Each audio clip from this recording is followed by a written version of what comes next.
Vola azo amin'io moa zany dia oentina hananganana centre de presse zay vena fa dia tsangam-batony zany atao hoe fanomboana fankalazana manendriketrika ny fetin'iray zany.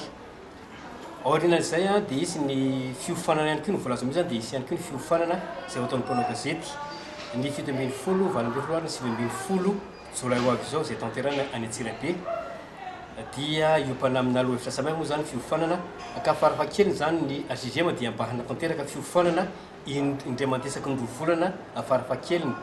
fanamafisana traikefa ho antsika mpanao gazety ny tena tanjona ao anatin'io. Zay zany amin'ny ankapobeny no tena antonona ity bazar spécial fête de père ity zay tanterana tsy miparivy analakely. Isan'ny mampiavaka azy io moa zany ankoatran'ireo fanomezana samihafa avy amin'ny mpiara-miombona antoka amin'ny alalan'ny galaxa dia izany koa ny tombola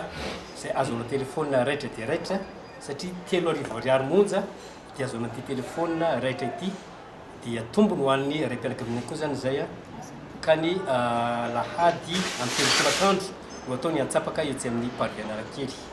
Ny tanjona amin'io zany dia hoe voalohany zany faneresaran'ny samy mpanao gazety dia eo ihany koa ny hoe rehefa mba misy sendra tratra lavitra ilay mpanao gazety na tsy mety hoe tara vao tonga eny amin'ny toeram-piasana no miantony fitoanan'ny fifamoivoizana dia amin'ny centre de presse dia mety afaka mandefa vaovao ao ampitena amin'ny toeram-piasana ohatra. Dia isany koa zany no boky samihafa zay raha miasa amin'ireo malala tanana dia tombony ihany koa zany zay ho an'ny mpianatra hanao gazety.